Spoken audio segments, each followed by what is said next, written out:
The Rock of Ages with Dave Gleeson, with our special guest today, Dave. We have a very special guest, John Brewster, and it's been unreal for me. I've known John for, I don't know, maybe 15 years or something like that, but just in a very cursory way. But over the last 12 months, we've become great mates, and sometimes I'm just in awe. I mean, I know you get me to tell stories about my experiences, but he's got some stories that just leave me gobsmacked. Righto, John, your turn. What have you got? Oh, well, we were talking a little while ago about our days in Albert Studios, King Street. Mm-hmm. Wonderful days. Rick and I used to go in there after gigs, actually. We'd go, George gave us a key to the studio, and we'd play the Bondi Lifesaver, and then, 2 o'clock in the morning we'd be in the studio, probably fired up on a few things, and... and we'd work. We'd work right through to dawn, or not 9 a.m. or something. And we'd be leaving the studio as people are going to work.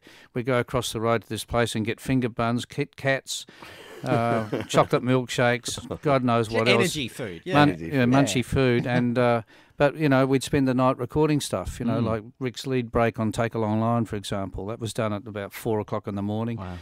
Great days. But one of my great memories is because we used to share the studio time with AC/DC, who were great friends of ours. We used to sometimes swap instruments around and have little blows. But we walked in there one day as they were recording Let There Be Rock, which I think is one of the great rock tracks of all time. And, of course, when they play live now, I mean, it's Angus's huge moment at the end of their show. We walked in and they were doing the second take, and I even as I'm telling you this, the hairs on my arms, it's like amazing.